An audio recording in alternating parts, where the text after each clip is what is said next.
नमस्कार विद्यार्थियों, आपका इस वीडियो लेक्चर में स्वागत है। ऑनलाइन लर्निंग का ये साधन है। इस समय आज हम फिर केंद्रीय प्रवृत्ति के माप मेजर्स ऑफ सेंट्रल टेंडेंसी को समझने के लिए यहाँ हैं। इसमें आज हम समझेंगे कि विभिन्न प्रकार की श्रेणियों में मध्यिका यानी मीडियन, जिसको हम सिंबॉलिक टर्म में एम से डिनोट करेंगे, की कैलकुलेशंस कैसे की जाती हैं। मध्यिका, जैसे कि हर केंद्रीय प्रवृत्ति के माप की विशेषता है कि वो पूरी समंकमाला को एक सिंगल वैल्यू, एक डेटम में, एक समंक में प्रकट करती है। मध्यिका भी वो वैल्यू है जो पूरी समंकमाला को, फ्रीक्वेंसी डिस्ट्रीब्यूशन को, बंटन को दो बराबर भागों में बांटती है। पहले 50% और बाद के 50%, उन दोनों के बीच का एक वैल्यू है जिसे हम कहेंगे मध्यिका। तो मैंने यहां लिखा भी है, दो बराबर भागों में बांटना है इसका विशेष कार्य। इसके अलावा दूसरी बात हमें ये याद रखनी है कि जब भी हम प्रश्न को हल करेंगे, एज यूजुअल इंडिविजुअल, डिस्क्रीट और कंटिन्यूअस सीरीज तो पहचाननी ही है, क्योंकि सबके लिए सूत्र अलग अलग होते हैं। दूसरा, अगर सीरीज मुख्यतः इंडिविजुअल में होता है, ये फिर भी डिस्क्रीट में भी हो सकता है, कंटिन्यूअस में भी हो सकता है, कि अगर वो बिखरे हुए स्वरूप में एक श्रेणी अपने को दे रखी हो या डिसेंडिंग मैनर में सीरीज दे रखी हो, तो सबसे पहला काम ये कीजिए कि उस प्रश्न को हल करने के लिए एक श्रेणी को आरोही क्रम में व्यवस्थित कर लीजिए, यानी कि बढ़ते हुए क्रम में। एक्स का सबसे छोटा मूल्य सबसे पहले, उससे बड़ा मूल्य उसके बाद में, उसके बड़ा मूल्य उसके बाद में। और अगर इंडिविजुअल की बात हम करें तो साथ में सीरियल नंबर अगर ना दे रखे हो प्रश्न में, तो आप सीरियल नंबर भी उसमें अरेंज कर लें। एक्स श्रेणी के साथ में सीरियल नंबर को अपनी तरफ से स्थान दे दीजिए। हम इसी को समझने की कोशिश करते हैं। 3 सवाल लेते हैं, एक इंडिविजुअल का, एक डिस्क्रीट का और एक कंटिन्यूअस का, और देखते हैं उसमें मीडियन या मध्यिका की कैलकुलेशन कैसे की जाती है।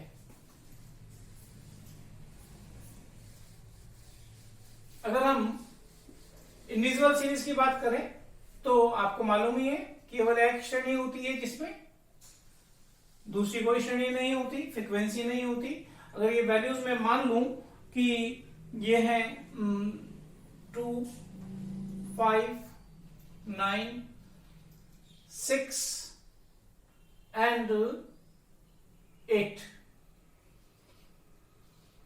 और हमें कहा गया है कि मध्यिका की कैलकुलेशन कीजिए, मध्यिका का मान ज्ञात कीजिए। तो ये देखिए ध्यान से, केवल एक ही श्रेणी अपने को दे रखी है, इसमें आवृत्ति की समकमाला यानी नंबर ऑफ आइटम्स नहीं दे रखे हैं, तो ये इंडिविजुअल सीरीज है। सबसे पहले सीरीज को पहचान लीजिए, इंडिविजुअल सीरीज है।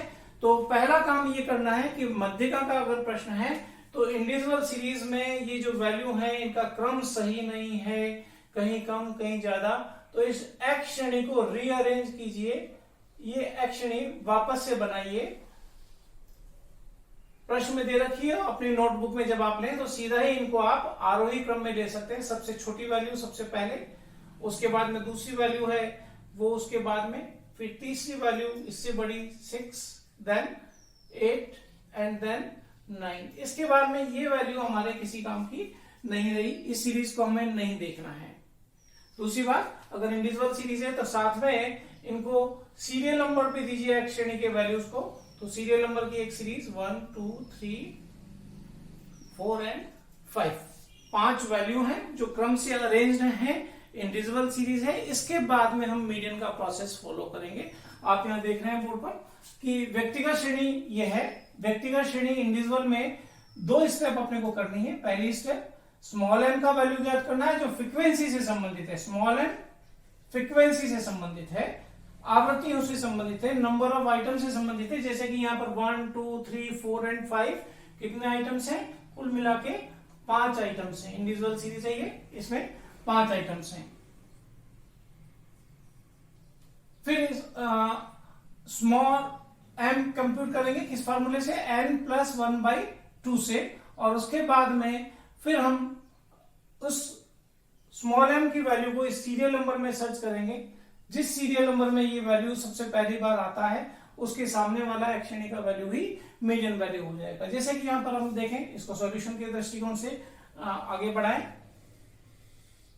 तो यहां पे वैल्यू हम प्रतिस्थापित करें तो साइज ऑफ, ये स्टैंडर्ड फॉर्मेट है, साइज ऑफ आइटम लिखना, ये फ्रीक्वेंसी या आवृत्ति को प्रदर्शित करता है। n का मतलब है 5 में एक को ऐड कीजिए, डिवाइड बाई 2, मध्य का मतलब आधा, तो डिवाइड बाई 2 इसके लिए है, मध्य का, बीच का, सेंटर का 50%, तो 6/2 मीन्स थर्ड आइटम।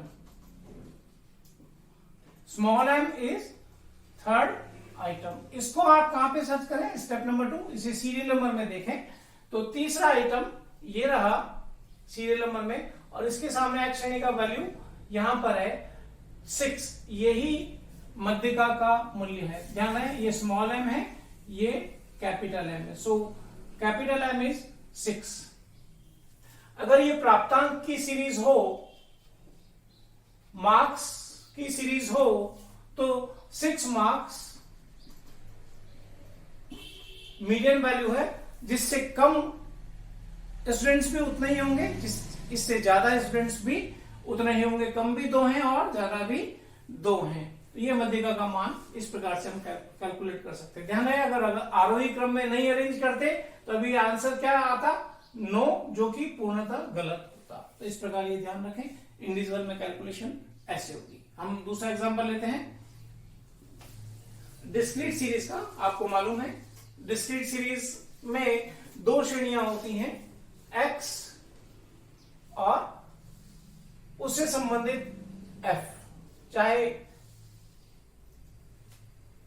यहां पर वेजेज हम मान लें सीरीज को, तो वेजेज रुपीज में दिया जाता है, और किसको दिया जाता है, मजदूरों को, वर्कर्स को। तो यहां पे नंबर ऑफ आइटम्स का मतलब नंबर ऑफ वर्कर्स हो जाएगा। इसका संबंध है वेजेज का वर्कर से। मान लेते हैं कोई वैल्यू 2 रुपीज 4 6 8, क्रम से होना जरूरी नहीं है, इसके बाद में समान अंतराल होना जरूरी नहीं है, 9 भी हो सकता है, 5 भी हो सकता है, पर फिलहाल मैं 10 इसको एज्यूम कर लेता हूं। नंबर ऑफ वर्कर्स 2 रुपया दिया जाता है, मान लो 1 वर्कर को, 4 रुपया दिया जाता है 6 वर्कर को, 6 रुपया दिया जाता है 10 वर्कर को, 8 रुपया दिया जाता है 7 वर्कर को, और 10 रुपया दिया जाता है 1 वर्कर को। अगर हम ये मान लें तो यहां पर less than, more than, under, over, below, above, exceeding to, not exceeding to, mid value नहीं लिखा हुआ है। साथ ही यहां पर ये ग्रुप्स भी नहीं है। इसका मतलब ये श्रेणी जिसमें x टूटे हुए क्रम में है, सतत समकमाला नहीं है, यहां पर ये डिस्क्रीट या खंडित श्रेणी है, विच्छिन्न श्रेणी है।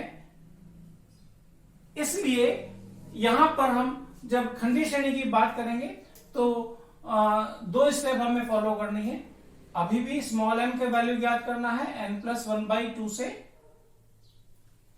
n का मतलब एक फ्रीक्वेंसी वाली सीरीज में, चाहे वो डिस्क्रीट हो चाहे वो कंटिन्यूअस हो, स्मॉल समेशन ऑफ f, जो फ्रीक्वेंसी आपने निर्धारित कर ली है उसके योग को हम n कहते हैं। तो इनको योग कर लें तो ये आता है 25। Value of n is 25। तो ये पहली स्टेप तो हम कर पा रहे हैं कि स्मॉल m का वैल्यू जब हमें निकालना है तो 25 + 1/2 आइटम, तो ये हो जाएगा 26 में 2 का अगर हम भाग दें तो 13th item. Small m is 13th item. इसे हम कहां देखें तो जब फ्रीक्वेंसी वाली, आवृत्ति वाली समकमाला है तो इसे संचयी आवृत्ति में देखें। कुमुलेटिव फ्रीक्वेंसी एक सीरीज हमें बनानी है, इसमें हमें इसको ढूंढना पड़ेगा। 1/1 इन फ्रीक्वेंसीज को जोड़िए, 1 इसमें 6 को ऐड करें तो 7, 7 में 10 को ऐड करें तो 17, 17 प्लस 7 24 एंड 24 प्लस 1 25। याद रखें क्यूमुलेटिव फ्रीक्वेंसी अगर ये असेंडिंग ऑर्डर में है एक्स श्रेणी तो क्यूमुलेटिव फ्रीक्वेंसी की लास्ट वैल्यू n के बराबर होती है, हमेशा ये होगा। इन क्यूमुलेटिव फ्रीक्वेंसी में ये 13वां पद पहली बार किस संचयी आवृत्ति में शामिल किया गया? एक में ये 13वां नहीं आता है, 7 में भी नहीं आता है। It is included first time by this 17। इसके सामने एक्स श्रेणी का जो मान, देखिए ध्यान से, एक्स श्रेणी यहां पर है, तो एक्स श्रेणी का जो मान है वो मीडियन या मध्यिका का मूल्य हो जाएगा। तो CF में देखने पर मीडियन वैल्यू आता है 6। इसके ऊपर क्या लिखा हुआ है? रुपीस, तो हम इसको बोलेंगे 6 रुपीस। 6 रुपया वो मूल्य है इस प्रश्न में जिससे कम पाने वाले लोग भी, वर्कर्स भी उतने ही हैं, तो इससे ज्यादा पाने वाले वर्कर्स भी उतने ही हैं। मध्यिका 2 भागों में दिए गए बंटन को बांटता है, तो इस मूल्य यहां पर इस प्रश्न में ये मूल्य 6 है। तो इस प्रकार से हम खंडित समांक माला में कैलकुलेशन कर सकते हैं मीडियन की। एक और एग्जांपल हम ले लेते हैं।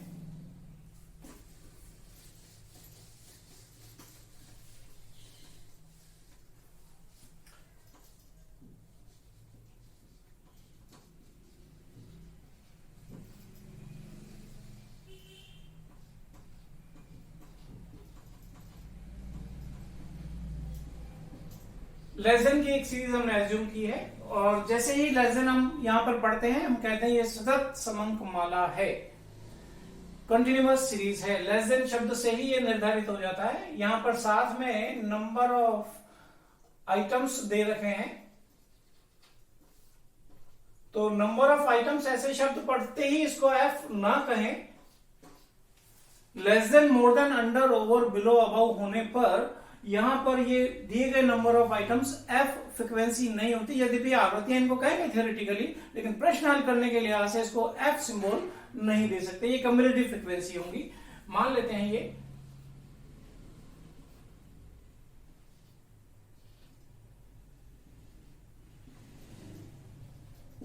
कि ये वैल्यूज ये हैं, तो पहले परिवर्तन कीजिए। लेस देन 10 का मतलब क्या है? से कम, 10 से कम। कितना कम ये नहीं मालूम, ओपन एंड है ये, तो जितना आगे अंतर है उतना ही अंतर मानिए पीछे, तो इसको हम मोटे तौर पे बोल सकते हैं 0 से 10। लेस देन 10 कहिए या 0 से 10 की आवृत्ति कहिए, ये 2 है। इसी प्रकार से लेस देन 20 कहिए या 0 से ना कि 10 से, यहां पे ध्यान रखें 10 से नहीं, 0 से 20 कहिए। इसको सोचेंगे तो ये लेस देन 30 का मतलब 0 से 30 की आवृत्ति है वो है 20। ऐसे ही 0 से 40 की आवृत्ति है वो है 28 और 0 से 50 तक की आवृत्ति है वो है 30। ये अपने को संचयी आवृत्तियां मिली हुई हैं, न कि आवृत्तियां। फ्रीक्वेंसी एफ नहीं है, ये CF है। सबसे पहला काम, इसको ग्रुप में बदलिए समान अंतराल के। तो ग्रुप्स अगर हम बना लें तो सबसे लोअर लिमिट इस प्रश्न की है 0 और अपर लिमिट है इस प्रश्न की वो है 50। समान अंतराल के ग्रुप हम बनाए, अंतर चूंकि 10-10 का है तो 10 का रखें, 0 से प्रारंभ करें, 0 से 10। जहां पे ये ग्रुप खत्म हो वहां से ये ग्रुप प्रारंभ करें। अगला ग्रुप ये अपवर्जी स्वरूप में प्राय श्रेणी अपनी बनेगी और 20 से 30, ऐसे ही 30 से 40 और अंतिम वर्ग ये 40 पे खत्म हुआ है तो 40 से प्रारंभ करें अंतिम वर्ग को और 50 पे खत्म करें। ये सवाल की अपर लिमिट, ये सवाल की लोअर लिमिट। 0 से 50 तक का डिस्ट्रीब्यूशन हमें मिला हुआ है। अब समान अंतराल के ग्रुप आ गए तो ये भी नंबर ऑफ आइटम्स हैं, पर इसको अब हम f कहेंगे। क्यों? क्योंकि अंतराल समान है, इसके लिए फ्रीक्वेंसी हम कैलकुलेट कर रहे हैं। तो 0 से 10 वर्ग की आवृत्ति यहां पर और 10 से 20 वर्ग की आवृत्ति यहां पर हमें लिखनी है। 0 से 10 वर्ग की आवृत्ति कितनी है? प्रश्न में दे ही रखी है 2। ये 0 से लेके 20 तक की आवृत्ति है कुल मिला के 5। हमें प्रश्न में से चाहिए 10 से 20 तक की आवृत्ति, तो जो नहीं चाहिए वो क्या नहीं चाहिए? 0 से 10 तक की आवृत्ति, तो 0 से 10 तक की आवृत्ति को इसमें से माइनस कर दें 5 में से, तो 0 से 10 तक की आवृत्ति ऊपर आ चुकी, यहां पर 2, 5 में से 2 को माइनस करें तो ये आवृत्ति यहां से यहां तक की 3 हो जाएगी। योग करके देख लें, 0 से 20 तक की आवृत्ति का योग वापस से 2 + 3 = 5 हो जाना चाहिए। तो दूसरी आवृत्ति है यहां पर 3। इसी प्रकार से 20 में से 15 को माइनस करें तो ये 15, देन 28 - 28, 30 - 28 इज 2। समान अंतराल के ग्रुप आने के बाद में उनसे संबंधित आवृत्तियों की कैलकुलेशन करने के बाद में इसका योग कर लें, ये n कहलाएगा, ये हो गया 30। और चेक करें कि अगर ये लेस देन लिखा हुआ हो, एक बार ये असेंडिंग मैनर में अरेंज किए हुए वैल्यूज हों 2 बार, तो इस प्रकार से n जो ज्ञात किया हुआ है वो प्रश्न में दिए गए अंतिम मूल्य के हमेशा बराबर होता है 30। चूंकि अब ये हमारे पास में सीरीज आ गई, कॉन्टिन्यूअस सीरीज, इस का अब हमारे प्रश्न में कोई रोल नहीं है, इसको हमने कन्वर्ट कर लिया। CF ज्ञात कर लें, 1 by 1 ऐड कर लें फ्रीक्वेंसी को, 2 + 3, 5 + 15, 20 + 8, 28 + 2, ये वही वैल्यूज हैं जो कि प्रश्न में दे रखे थे। और ये वापस चेक करें, CF लास्ट CF हमेशा बराबर होती है। तो अब हमारे पास में ग्रुप्स हैं कॉन्टिन्यूअस सीरीज में समान अंतराल के, और उनसे संबंधित आवृत्ति हैं, और प्रश्न मीडियन का है, तो मीडियन के प्रश्न को हल करने के लिए कम्युलेटिव फ्रीक्वेंसी की आवश्यकता होती है, वो भी हमने कंप्यूट कर लिया है। यहां पर हम सूत्र को देखते हैं कि अगर सतत समंकमाला प्रश्न में हो, जो कि है, हमने उसको समान अंतराल के ग्रुप और फ्रीक्वेंसी में कन्वर्ट कर लिया। तो स्टेप नंबर 1 है, पहले स्मॉल m की कंप्यूटेशन कीजिए। तो स्मॉल m यहां पर अंतर है, देखिए वहां पर n+1 था, यहां पर भी n+1 था, लेकिन सतत समंकमाला में यहां पर क्या है, n/2 आइटम। n कितना है, 30/2 आइटम, ये हो जाएगा 15th आइटम। 15वां पद, इसको ये फ्रीक्वेंसी से संबंधित वैल्यू होता है स्मॉल m, ये x सीरीज से संबंधित वैल्यू नहीं है, ये फ्रीक्वेंसी से संबंधित मूल्य है। 15th आइटम को सर्च कीजिए, 2 में ये नहीं आया, 5 में भी ये नहीं आया, 20 में पहली बार 15वां पद आ गया, तो इसके सामने वाला वर्ग है वो मध्य का वर्ग कहलाएगा। 20 से 30 जो वर्ग है वो मध्य का वर्ग कहलाएगा। स्टेप नंबर 2 है कि median group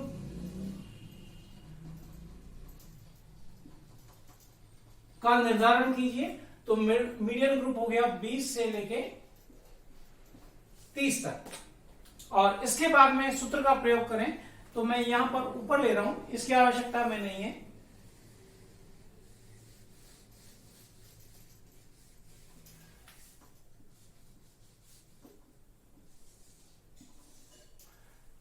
L1 + I/F small m - c, एक एक करके वैल्यू प्रतिस्थापित करें, मतलब भी मैं साथ में बोलता हूं। L1 का मतलब मीडियन ग्रुप की lower limit 20, I median group का अंतराल I जो कि है 10, F मीडियन ग्रुप को ये रहा, इसकी फ्रीक्वेंसी F फ्रीक्वेंसी वो है 15, तो यहां पर 15 लिखें। स्मॉल m जो हमने थोड़ी देर पहले अभी कंप्यूट किया था, 15th आइटम 15। C इंपॉर्टेंट है, इसको ध्यान से रखें। C का मतलब होता है मध्य का वर्ग, जो यहां पर भी है, से ठीक पहले वाले वर्ग, यानी 10 से 20 की संचयी आवृत्ति, जो कि कितनी है, 5। तो यहां पर ये 5, ये कभी भी इस वैल्यू से बड़ा नहीं होगा, बराबर हो सकता है, छोटा होगा, लेकिन इससे बड़ा नहीं हो सकता। वैल्यू को कंप्यूट कर लीजिए, 20 + 10/15 and this is 10। 20 + 100 by 15, 20 plus approximately 6.67. So net is 26.67. Median value capital M जो एक्स श्रेणी से संबंधित होता है वो 26.67 है। तो यूनिट इसकी वो हो जाएगी जो यहां पर लिखी हुई हो। अगर रुपीज है तो रुपीज हो जाएंगे, अगर ये यहां पर प्राप्तांक है तो ये प्राप्तांक हो जाएंगे, और ये कोई बात है तो वो हो जाएगा। हमने मध्यिका ग्रुप तय किया था, वो था 20 से 30, और मध्यिका का मूल्य 26.67 26.67 इसके मध्य में आना चाहिए, तो ये ठीक सा माना जाएगा। तो ये मध्यिका का मूल्य इस प्रकार से हम कंटिन्यूअस सीरीज में ज्ञात करते हैं। तो मध्यिका का मूल्य वो जो कि सीरीज को दो बराबर भागों में बांटे, जो हमने आज समझा है इंडिविजुअल, डिस्क्रीट और कंटिन्यूअस सीरीज में कैसे कंप्यूट किया जाता है। आगे भी इसी प्रकार से हम अन्य केंद्रीय प्रवृत्ति के मापों की गणना करेंगे। धन्यवाद।